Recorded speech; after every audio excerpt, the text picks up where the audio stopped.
What is Wholetail real estate? Guys, by the end of this video, you're gonna understand what this process is, what this strategy of a wholetailing is, and if you should be adding this to your business model this year.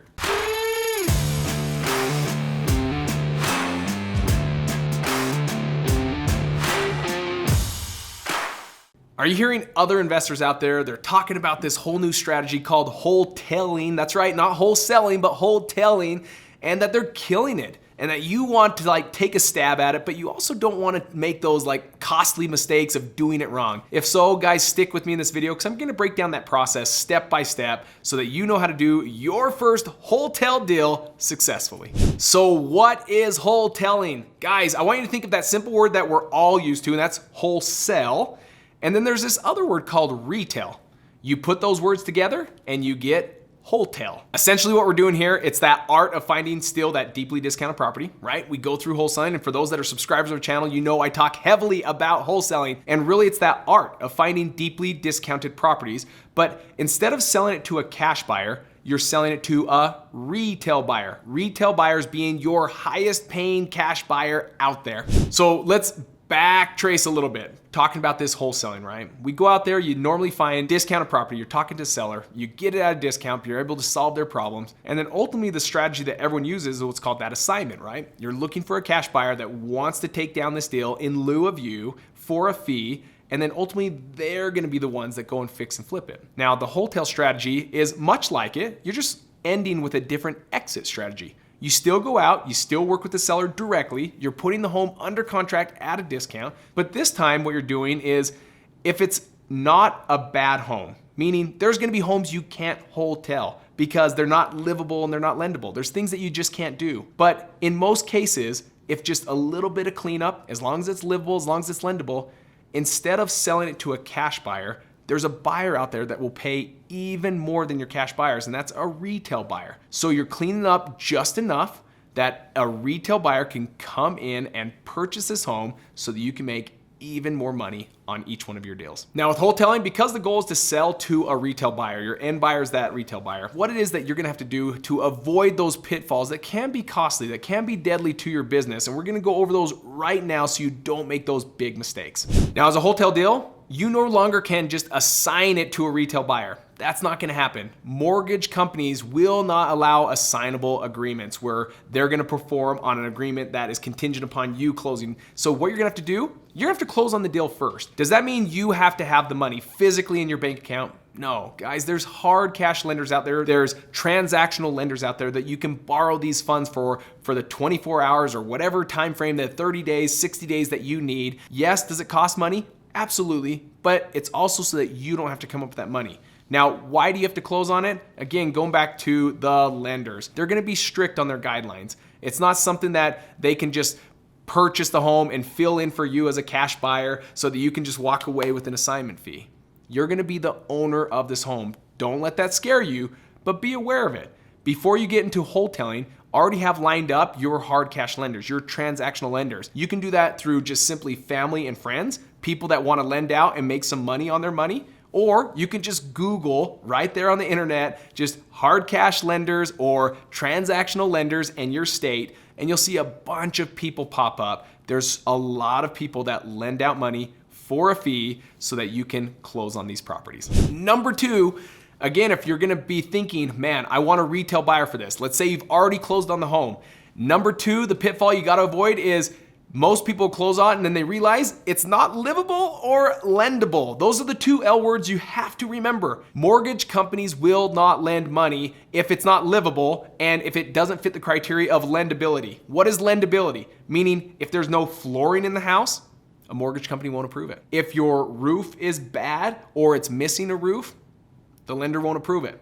If you have broken windows or missing windows, the lender won't approve it. Be aware of the lending guidelines out there for traditional lenders out there, not hard cash, not transactional, but your traditional, your Fannie Mae and Freddie Macs. Find out what those guidelines are. Make sure before you take down a home or purchase a home that it really is in livable and lendable conditions so that an end buyer can actually get a loan on it. Number 3, know your end buyer, right? The retail buyer. What kind of loan are they gonna be using? There's one out there called the FHA loan. FHA is the strictest of the guidelines.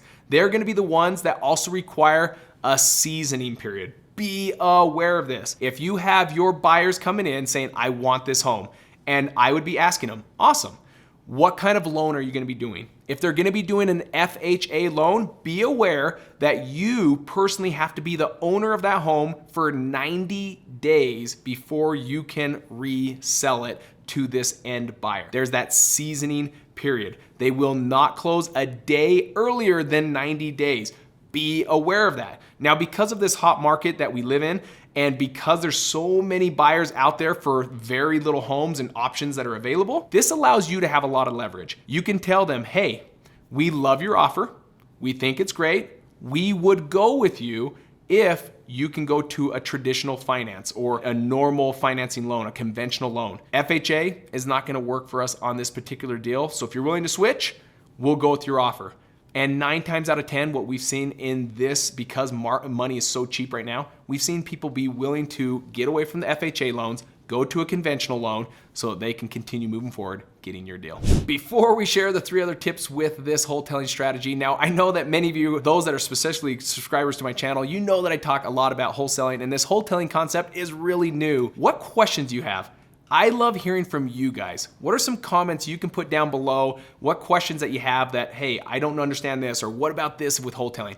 Ask them down below. I love hearing them. I love responding back to them. And hey, it might even be something that inspires future content for you guys. Number 4, that is, you gotta make sure that you're gonna have all the utilities switched in your name when you purchase this home and have an insurance, a vacant home insurance policy put into place. Now, why do you need to do this? Most people forget this. They just think about their own home. But when you buy an investment property and you're only gonna own it for 30 days or 60 days before a retail buyer buys it, most times you forget about switching over those utilities for those 30 to 60 days. And then you have realtors showing their retail buyers this home and there's no lights and there's no water and there's nothing working because everything's been shut off because you forgot to switch over the utilities.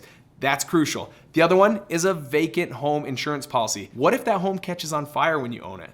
Do you want to have that investment go down the drain? It can if you don't have a coverage insurance policy in place. So be sure you get not just any insurance policy, but vacant home insurance policy. These 2 things are always forgotten about and can lead to a disaster. Number 5, and that is, especially in the winter months, maintain the climate, maintain the heat in the house.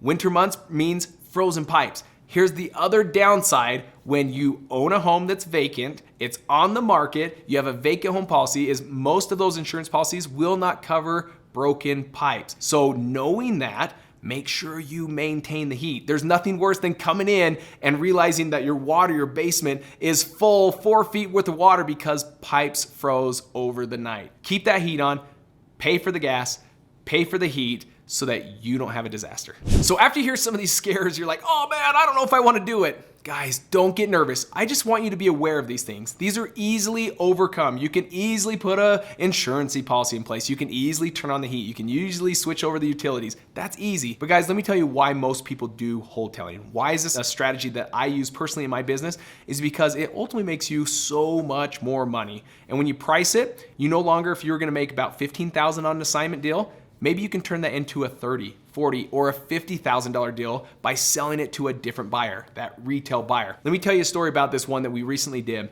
in a city right here in Utah. We got the home under contract, and I'll tell you real numbers. We got it for $250,000. The home was worth $350,000 when it was all fixed up. There wasn't like a big disaster, but it was clean, but it was definitely dated. Like there was nothing updated, same original cabinets. It was not dirty or messy. We did go in there and kind of clean it out and take out all the stuff that they left behind, vacuum the carpets. We might even clean the carpets on this one. But guys, very small work. We didn't do a rehab. We didn't paint it. We didn't fix anything or update anything. Just got it clean. We put it on the market for $299,000. So again, we knew we'd make about $15,000. That would have been about $265,000. So we wanted to make more than that. We put it to a retail buyer at $299,000, knowing that it's still $50,000 less when it's all fixed up. It would be worth $350,000. So we put it in that sweet spot. Let me tell you the reality of what happened. We had a ton of interest. We're in a market right now that has like massive amount of in-migration, people moving to the state of Utah, and this happens all in many states across the nation. You've got a lot of people moving to Utah, but there's not a lot of options to pick.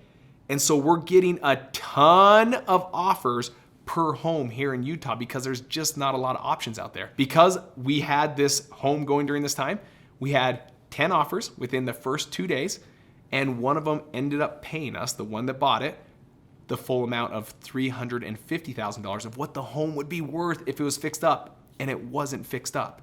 So 'tis the season to be using wholetailing in your strategy right now. It's a phenomenal option. It's a phenomenal strategy that will make you more income on each deal and ultimately turn your business into a whole new level where you can do more with less leads.